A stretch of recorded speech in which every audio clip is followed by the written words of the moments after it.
ನಾವೆಲ್ಲ ಫ್ರೂಟಿ ಅಥವಾ ಎಳೆನೀರು ಕುಡಿಯೋಕೆ ಸ್ಟ್ರಾ ಬಳಸ್ತೀವಿ ಅಲ್ವಾ? ಆದ್ರೆ 100 ಅಡಿ ಎತ್ತರ ಇರೋ ತೆಂಗಿನ ಮರ ಆ ನೆಲದಿಂದ ನೀರನ್ನ ಅಷ್ಟು ಮೇಲಕ್ಕೆ ಹೇಗೆ ಇಳ್ಕೊಳ್ತದೆ ಅಂತ ಯೋಚನೆ ಮಾಡಿದೀರಾ? ಹೌದು, ಇದು ನಿಜಕ್ಕೂ ದೊಡ್ಡ ಪ್ರಶ್ನೆ. ಅಲ್ವಾ? ಅದಕ್ಕೆ ನಮ್ಮ ಹಾಗೆ ಬಾಯಿ ಇಲ್ಲ, ರಕ್ತ ಸಾಗಿಸಲು ಹೃದಯ ಇಲ್ಲ, ಅಥವಾ ನೀರು ಮೇಲೆತ್ತಲು ಮೋಟಾರ್ ಪಂಪ್ ಕೂಡ ಇಲ್ಲ.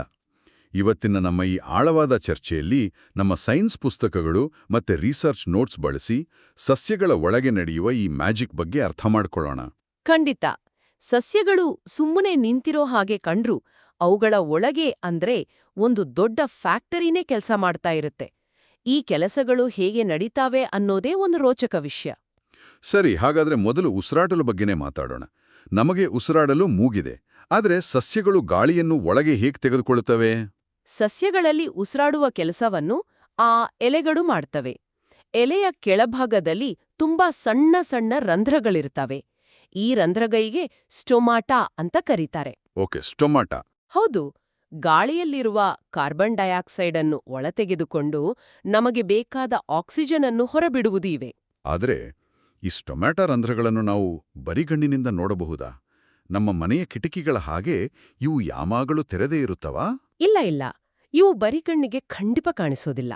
ನಮ್ಮ ಪುಸ್ತಕದ ಆಕ್ಟಿವಿಟಿ 10.6 ರಲ್ಲಿ ಹೇಳಿರುವ ಹಾಗೆ ಎಲೆಯ ಒಂದು ಸಣ್ಣ ಸಿಪ್ಪೆಯನ್ನು ತೆಗೆದು ಅದಕ್ಕೆ ಸ್ಯಾಫ್ರನಿನ್ ಅನ್ನೋ ಒಂದು ಕೆಂಪು ಡೈ ಹಾಕಿ ಮೈಕ್ರೋಸ್ಕೋಪ್ ಕೆಳಗೆ ನೋಡಿದಾಗ ಮಾತ್ರ ಇವು ಕಾಣಿಸುತ್ತವೆ. ಓಹೋ, ಸ್ಯಾಫ್ರನಿನ್ ಇಂಕ್ ಹಾಕಿದ್ರೆ ಮಾತ್ರ ಕಾಣಿಸುತ್ತಾ? ಹೌದು, ಯಾಕಂದ್ರೆ ಪಾರದರ್ಶಕವಾಗಿರುವ ಜೀವಕೋಶಗಳು ಬಣ್ಣ ಪಡೆದುಕೊಂಡು ಸ್ಪಷ್ಟವಾಗಿ ಕಾಣುತ್ತವೆ. ಪ್ರತಿಯೊಂದು ಸ್ಟೋಮಾ ರಂಧ್ರದ ಸುತ್ತ 2 ಗಾರ್ಡ್ ಸೆಲ್ಸ್ ಇರುತ್ತವೆ. ಗಾರ್ಡ್ ಸೆಲ್ಸ್ ಅಂದ್ರೆ ಸೆಕ್ಯೂರಿಟಿ ಗಾರ್ಡ್ ತರನಾ? ಸರಿಯಾಗಿ ಹೇಳಿದ್ರಿ.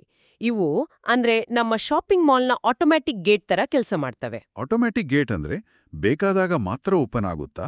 ಇದು ಹೇಗೆ ಕೆಲಸ ಮಾಡುತ್ತೆ? ಈ ಗಾರ್ಡ್ ಸೆಲ್ಸ್ ಒಳಗೆ ನೀರು ತುಂಬಿಕೊಂಡಾಗ ಅವು ಉಬ್ಬುತ್ತವೆ. ಆಗ ಮಧ್ಯದಲ್ಲಿರುವ ರಂಧ್ರ ತೆರೆಯುತ್ತದೆ. ನೀರು ಕಡಿಮೆಯಾದಾಗ ಅವು ಮುದುಡಿಕೊಳ್ಳುತ್ತವೆ. ಆಗ ರಂಧ್ರ ಮುಚ್ಚಿಕೊಳ್ಳುತ್ತದೆ.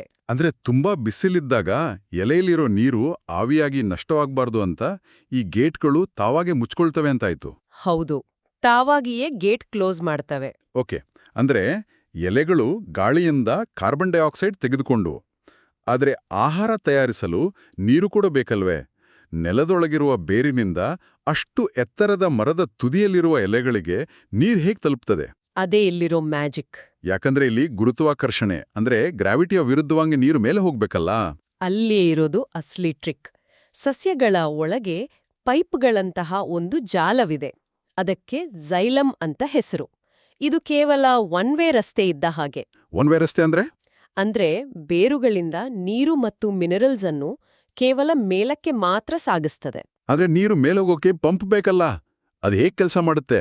ನಾವು ಸ್ಟ್ರಾದಲ್ಲಿ ಎಳೆದ ಹಾಗೆ ಯಾರು ಎಳೀತಾರೆ? ನಾವು ಫ್ರೂಟಿ ಕುಡಿಯುವಾಗ ಸ್ಟ್ರಾದಲ್ಲಿ ಗಾಳಿಯನ್ನು ಎಳೆದಾಗ ಜ್ಯೂಸ್ ಹೇಗೆ ಮೇಲ್ ಬರ್ತದೋ ಅದೇ ರೀತಿ ಎಲೆಗಳಲ್ಲಿರುವ ಸ್ಟೊಮ್ಯಾಟಾ ಮೂಲಕ ನೀರು ಆವಿಯಾದಾಗ ಅಲ್ಲಿ ಒಂದು ರೀತಿಯ ಸಕ್ಷನ್ ಅಂದ್ರೆ ಎಳೆಯುವ ಶಕ್ತಿ ಸೃಷ್ಟಿಯಾಗ್ತದೆ.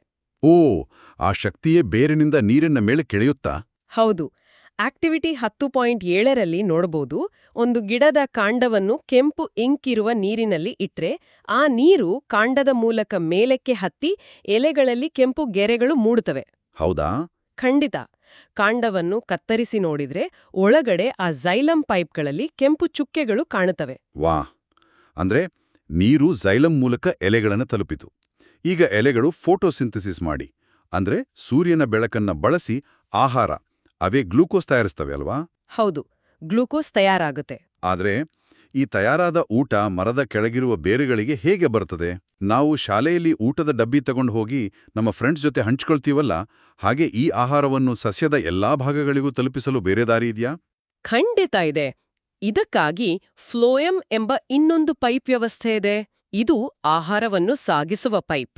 Okay, phloem. ಹೌದು.